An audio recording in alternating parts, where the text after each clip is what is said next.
ಆಕಾಶವಾಣಿ ಬಾಗಿಲೋಳು ಕೈ ಮುಗಿದು ಒಳಗೆ ಯಾತ್ರಿಕನೇ.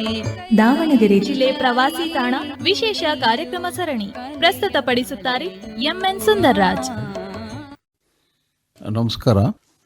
ನಮ್ಮ ನಾಡಿನ ಅನೇಕ ಧಾರ್ಮಿಕ ಸ್ಥಳಗಳಿರ್ಬೋದು, ದೇವಸ್ಥಾನ ಇರ್ಬೋದು, ಪ್ರಮುಖ ಸ್ಥಳಗಳಿರ್ಬೋದು, ಅವೆಲ್ಲವೂ ಸಹ ರಾಮಾಯಣ ಮತ್ತು ಮಹಾಭಾರತ ಇದಕ್ಕೆ ಸಂಬಂಧಪಟ್ಟಿರ್ತಕ್ಕಂತಹ ಒಂದು ಪ್ರದೇಶಗಳಾಗಿದೆ.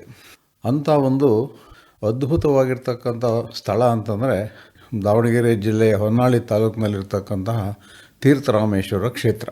ಇದು ಒಂದು ಪುರಾತನ ಪವಿತ್ರ ಕ್ಷೇತ್ರ ಆಗಿದೆ. ಹೊನ್ನಾಳಿ ತಾಲೂಕಿನಲ್ಲಿರ್ತಕ್ಕಂಥ ಪ್ರಸಿದ್ಧ ಒಂದು ತಾಣ ಇದು. ಹೊನ್ನಾಳಿ ತಾಲೂಕಿನಲ್ಲಿ ಬೆಳಗುತ್ತಿ ಅಂತ ಒಂದು ಗ್ರಾಮ ಬರುತ್ತೆ. ಆ ಗ್ರಾಮದ ಬಳಿನೇ ಒಂದು ಬೆಟ್ಟದ ಮೇಲೆ ಈ ತೀರ್ಥರಾಮೇಶ್ವರ ದೇವಾಲಯ ಇದೆ. ಸುತ್ತಲೂ ಹಸಿರಾಗಿರ್ತಕ್ಕಂಥ ವಾತಾವರಣ, ನಿಸರ್ಗ ರಮಣೀಯವಾಗಿರ್ತಕ್ಕಂಥದ್ದು.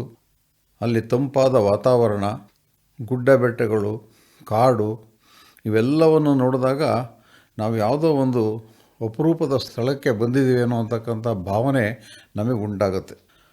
ಈ ತೀರ್ಥರಾಮೇಶ್ವರ ಬಹಳ ಪ್ರಸಿದ್ಧವಾಗಿರ್ತಕ್ಕಂಥ ಒಂದು ತಾಣ ಇದು. ಇದನ್ನು ರಾಮಾಯಣಕ್ಕೆ ಹೋಲಿಕೆ ಮಾಡಿ ಒಂದು ಕಥೆಯನ್ನು ಹೇಳ್ತಾರೆ.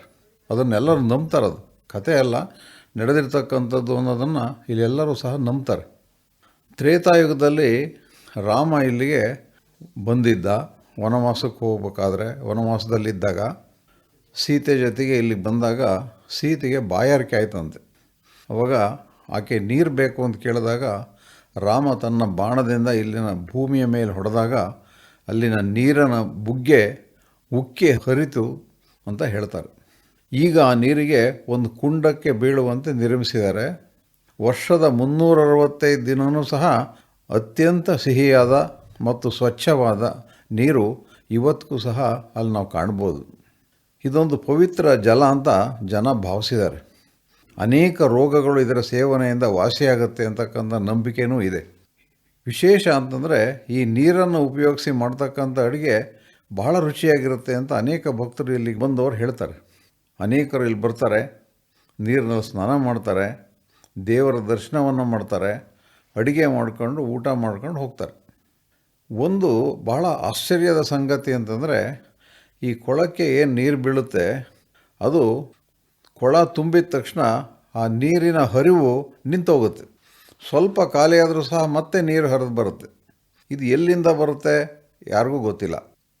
ಅಂದರೆ ಆಗಿನ ಕಾಲದಲ್ಲಿ, ಯಾವುದೋ ಒಂದು ಕಾಲದಲ್ಲಿ ಇಂಜಿನಿಯರಿಂಗ್ ಎಷ್ಟರ ಮಟ್ಟಿಗೆ ಮುಂದುವರೆದಿತ್ತು ಅನ್ನೋದು ನಮಗೆ ಗೊತ್ತಾಗುತ್ತದು.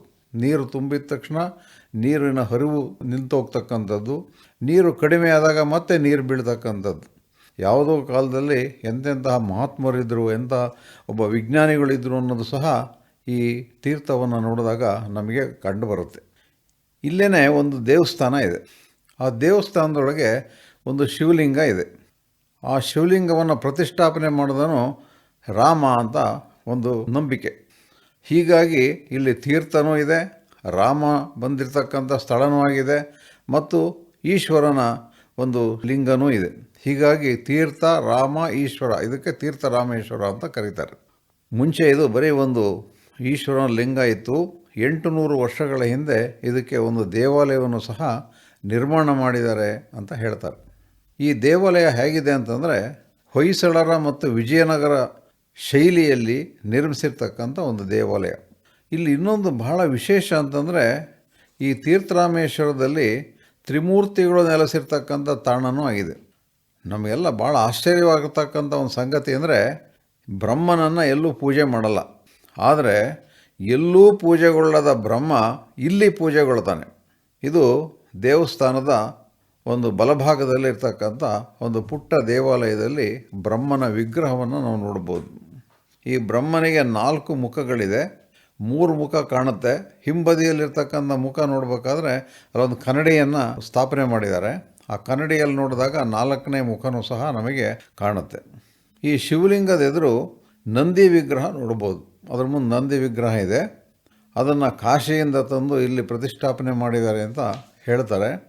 ಇಲ್ಲಿ ಕುಳಿತು ಆರಾಮವಾಗಿ ನಿಸರ್ಗ ಸಂಪತ್ತನ್ನು ವೀಕ್ಷಣೆ ಮಾಡೋದಕ್ಕೆ ತುಂಬ ಅನುಕೂಲವನ್ನು ಮಾಡಿಕೊಟ್ಟಿದ್ದಾರೆ. ದೇವಸ್ಥಾನದಲ್ಲಿ ಒಂದು ಗರುಡಗಂಬನ್ನು ಸಹ ನಿರ್ಮಾಣ ಮಾಡಿದ್ದಾರೆ.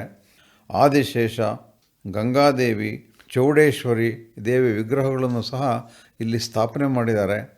ವಿವಾಹ ಮತ್ತು ಮಂಗಳ ಕಾರ್ಯಗಳಿಗಾಗಿ ಒಂದು ಕಲ್ಯಾಣ ಮಂದಿರನೂ ಸಹ ಇಲ್ಲಿ ನಿರ್ಮಾಣ ಮಾಡಿರ್ತಕ್ಕಂಥದ್ದು ನಾವು ಕಾಣ್ಬೋದು.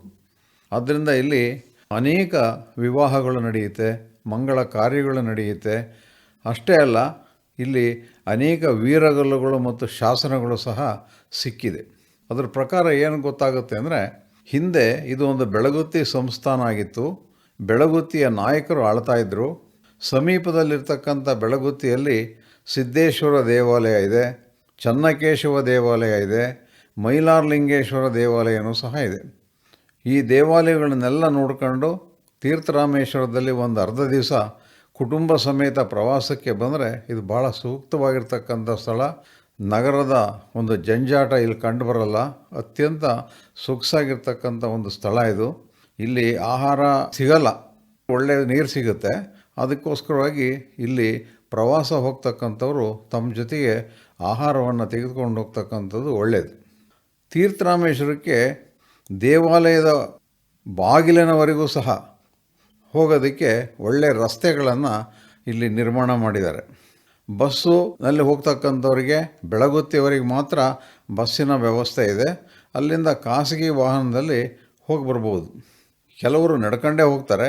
ಸ್ವಂತ ವಾಹನ ಇರ್ತಕ್ಕಂಥವ್ರು ದೇವಾಲಯದವರೆಗೂ ಸಹ ಹೋಗಿ ಬರೋದಕ್ಕೆ ಅನುಕೂಲ ಇದೆ. ಇದು ಭಾಳ ಅತ್ಯಂತ ಸುಂದರವಾಗಿರ್ತಕ್ಕಂಥ ಮತ್ತು ನೋಡಲೇಬೇಕಾಗಿರ್ತಕ್ಕಂಥ ಒಂದು ಸ್ಥಳ ಇದು. ಇನ್ನು ಎರಡನೇದು ಕರಡಿಗುಡ್ಡ ಅಂತಕ್ಕಂಥ ಒಂದು ಸ್ಥಳ. ಇದು ಹೊನ್ನಾಳಿ ಮತ್ತು ನ್ಯಾಮತಿ ತಾಲೂಕಿನ ಗಡಿ ಭಾಗದಲ್ಲಿ ಒಂದು ಗ್ರಾಮ ಬರುತ್ತೆ. ಅದಕ್ಕೆ ತುಗ್ಗಲಹಳ್ಳಿ ಅಂತ ಕರೀತಾರೆ. ಆ ಗ್ರಾಮದ ಬಳಿ ಒಂದು ಎತ್ತರವಾದ ಪ್ರದೇಶದಲ್ಲಿ ಒಂದು ಗುಡ್ಡ, ಅದಕ್ಕೆ ಕರಡಿಗುಡ್ಡ ಅಂತ ಕರೀತಾರೆ. ಅದನ್ನು ಕರಡಿಕಲ್ ಗುಡ್ಡ ಅಂತಲೂ ಸಹ ಕರೀತಕ್ಕಂಥ ವಾಡಿಕೆ ಇದೆ. ಯಾಕೆ ಇದನ್ನು ಕರಡಿಗುಡ್ಡ ಅಂತ ಕರೀತಾರೆ ಅಂದರೆ, ಇಲ್ಲಿ ಅನೇಕ ಗುಹೆಗಳಿದೆ. ಆ ಗುಹೆಗಳಲ್ಲಿ ಹಿಂದೆ ಕರಡಿಗಳು ವಾಸವಾಗಿದ್ವಂತೆ. ಹಾಗಾಗಿ ಇದನ್ನು ಕರಡಿಗುಡ್ಡ ಅಂತ ಕರೀತಾರೆ. ಅಲ್ಲದೆ ಇಲ್ಲಿನ ಕೆಲವು ಬಂಡೆಗಳು ಸಹ, ಇಲ್ಲಿನ ಕಲ್ಲಿನ ಬಂಡೆಗಳೇನು ದೊಡ್ಡ ದೊಡ್ಡ ಬಂಡೆಗಳಿದೆ, ಅವೆಲ್ಲವೂ ಸಹ ಕರಡಿ ಆಕಾರದಲ್ಲಿ ಇರೋದರಿಂದ ಬಹುಶಃ ಈ ಪ್ರದೇಶಕ್ಕೆ ಕರಡಿಗುಡ್ಡ ಅಂತ ಹೆಸರು ಬಂದಿರಬಹುದು ಅಂತ ಎಲ್ಲರ ಒಂದು ಊಹೆಯಾಗಿದೆ. ಇಲ್ಲಿ ಏನು ನಾವು ನೋಡ್ತಕ್ಕಂಥ ಸ್ಥಳ ಇದೆ ಅಂತಂದರೆ, ಇಲ್ಲಿ ಒಂದು ಪ್ರಮುಖ ಆಕರ್ಷಣೆಗಳು ಎರಡು. ಒಂದು ಗವಿಸಿದ್ದೇಶ್ವರ ಸ್ವಾಮಿಯ ಸನ್ನಿಧಿ. ಇದು ಇಲ್ಲಿನ ಕಲ್ಲಿನ ಗುಹೆಯಲ್ಲಿರ್ತಕ್ಕಂಥ ಈಶ್ವರನ ಲಿಂಗ. ಒಂದು ದೊಡ್ಡ ಕಲ್ಲಿನ ಗುಹೆ ಇದೆ. ಆ ಗುಹೆ ಒಳಗೆ ಈಶ್ವರನ ಲಿಂಗವನ್ನು ಸ್ಥಾಪನೆ ಮಾಡಿದ್ದಾರೆ. ಆ ಗವಿಯ ಒಳಗೆ ಈಶ್ವರನ ಲಿಂಗವನ್ನು ಸ್ಥಾಪನೆ ಮಾಡಿದ್ದರಿಂದ ಇದಕ್ಕೆ ಗವಿಸಿದ್ದೇಶ್ವರ ಅಂತ ಕರೀತಾರೆ. ಇದು ಪುರಾತನ ಕಾಲದಲ್ಲಿ ಅನೇಕ ತಪಸ್ವಿಗಳು, ಸಿದ್ಧಪುರುಷರು ನೆಲೆಸಿ ತಪಸ್ಸು ಮಾಡಿರ್ತಕ್ಕಂಥ ಒಂದು ಪುಣ್ಯ ಭೂಮಿ ಇದು. ಗುಹೆಯನ್ನು ಪ್ರವೇಶ ಮಾಡ್ತಾ ಇದ್ದಾಗಲೇ ಅಲ್ಲಿನ ಪ್ರಶಾಂತ ವಾತಾವರಣ ಎಲ್ಲರನ್ನೂ ಮೋಡಿ ಮಾಡಿಬಿಡುತ್ತೆ. ಬೇಸಿಗೆ ಕಾಲದಲ್ಲಿ ತಣ್ಣಗಿರುತ್ತೆ, ಚಳಿಗಾಲದಲ್ಲಿ ಬೆಚ್ಚಗಿರುತ್ತೆ. ಇದು ಒಂದು ವಿಶೇಷ. ಇಲ್ಲಿ ಒಳಗೆ ಹೋಗಿ ಶಿವಲಿಂಗದ ಎದುರು ನಿಂತರೆ ಒಂದು ರೀತಿಯ ಅದಮ್ಯ ಸಂತೋಷ ಆಗ್ತಕ್ಕಂಥದ್ದು ನಿಜ. ಇಲ್ಲಿ ಇತ್ತೀಚೆಗೆ ಭಕ್ತರು 108 ಶಿವಲಿಂಗಗಳನ್ನು ಪ್ರತಿಷ್ಠಾಪನೆ ಮಾಡಿದ್ದಾರೆ. ಆ 108 ಶಿವಲಿಂಗಗಳನ್ನು ಸಹ ನಾವು ಕಾಣ್ಬೋದು. ಅದಕ್ಕೆ ಪೂಜೆಯನ್ನು ಸಹ ಮಾಡ್ತಾರೆ. ಶ್ರಾವಣ ಮಾಸ ಮತ್ತು ಶಿವರಾತ್ರಿ ಇಲ್ಲಿ ಹೆಚ್ಚಿನ ಸಂಖ್ಯೆಯಲ್ಲಿ ಭಕ್ತರು ಆಗಮಿಸ್ತಾರೆ. ಬೇರೆ ಬೇರೆ ಕಡೆಯಿಂದ ದೂರ ದೂರದಿಂದೆಲ್ಲ ಬರ್ತಾರೆ. ಬಂದು ಈ ಸ್ವಾಮಿಯ ದರ್ಶನವನ್ನು ಪಡೀತಾರೆ, ಪುನೀತರಾಗ್ತಾರೆ. ಕರಡಿಗುಡ್ಡದ ಸುತ್ತ ಹಸಿರಿನಿಂದ ತುಂಬಿರ್ತಕ್ಕಂಥ ವೃಕ್ಷಗಳು ಇದಕ್ಕೆ ವಿಶೇಷ ಮೆರಗನ್ನು ನೀಡೋದನ್ನು ನಾವು ನೋಡ್ಬೋದು. ಆಮೇಲೆ ಇನ್ನೊಂದು ಬಹಳ ಸಂತೋಷದ ವಿಚಾರ ಅಂತಂದರೆ, ಈ ಬೆಟ್ಟದ ಮೇಲೆ ನಿಂತ್ಕೊಂಡು ಸಂಜೆ ಸೂರ್ಯಾಸ್ತವನ್ನು ನೋಡ್ತಕ್ಕಂಥದ್ದು ಒಂದು ಅದ್ಭುತವಾಗಿರ್ತಕ್ಕಂಥ ಒಂದು ದೃಶ್ಯ. ಅದನ್ನು ನೋಡೋದಕ್ಕೋಸ್ಕರನೇ ಜನ ಬಹಳಷ್ಟು ಕಡೆಯಿಂದ ಇಲ್ಲಿಗೆ ಬಂದು ಈ ಸೂರ್ಯಾಸ್ತವನ್ನು ನೋಡ್ತಕ್ಕಂಥದ್ದನ್ನು ಮತ್ತು ಈ ಕರಡಿಗುಡ್ಡದ ಸೌಂದರ್ಯವನ್ನು ಸವಿತಕ್ಕಂಥದ್ದನ್ನು ನಾವು ಕಾಣ್ಬೋದು. ಈ ಕರಡಿಗುಡ್ಡಕ್ಕೆ ಹೋಗೋದಕ್ಕೆ ಹೊನ್ನಾಳಿ ಅಥವಾ ನ್ಯಾಮತಿಯಿಂದ ತುಗ್ಗಲಹಳ್ಳಿ ಮತ್ತು ಅರಬಗಟ್ಟಿ ಮಾರ್ಗವಾಗಿ ಹೋಗ್ಬೋದು. ಹೊನ್ನಾಳಿಯಿಂದ ನ್ಯಾಮತಿಗೆ ಹೋಗ್ತಕ್ಕಂಥ ಮಾರ್ಗದಲ್ಲಿ ಸುಮಾರು 8 ಕಿಲೋಮೀಟರ್ ಸಾಗಿದರೆ ಬಲಗಡೆ ಈ ತುಗ್ಗಲಹಳ್ಳಿ ಗ್ರಾಮ ಸಿಗುತ್ತೆ. ಅಲ್ಲಿಂದ ಕರಡಿಗುಡ್ಡ ತಪ್ಪಲನ್ನು ತಲುಪಬಹುದು. ಇತ್ತೀಚಿನ ವರ್ಷಗಳಲ್ಲಿ ಈ ಕ್ಷೇತ್ರಕ್ಕೆ ಬಹಳ ಅಭಿವೃದ್ಧಿ ಮಾಡಿದ್ದಾರೆ. ಹೋಗೋದಕ್ಕೆ ರಸ್ತೆ ಮಾಡಿದ್ದಾರೆ. ದೇವಾಲಯದವರೆಗೂ ಸಹ ಒಳ್ಳೆಯ ರಸ್ತೆಯನ್ನು ನಿರ್ಮಾಣ ಮಾಡಿದ್ದಾರೆ. ಕಾರು ಮತ್ತು ದ್ವಿಚಕ್ರ ವಾಹನದಲ್ಲಿ ಆರಾಮಾಗಿ ತೆರಳಬಹುದು. ಅನೇಕರು ಇಲ್ಲಿ ನಡಿಬೇಕು, ನಡೆದು ನಾವು ಹೋಗ್ತೀವಿ ಅನ್ನೋರಿಗೆ ಅದಕ್ಕೂ ಸಹ ಅನುಕೂಲ ಇದೆ.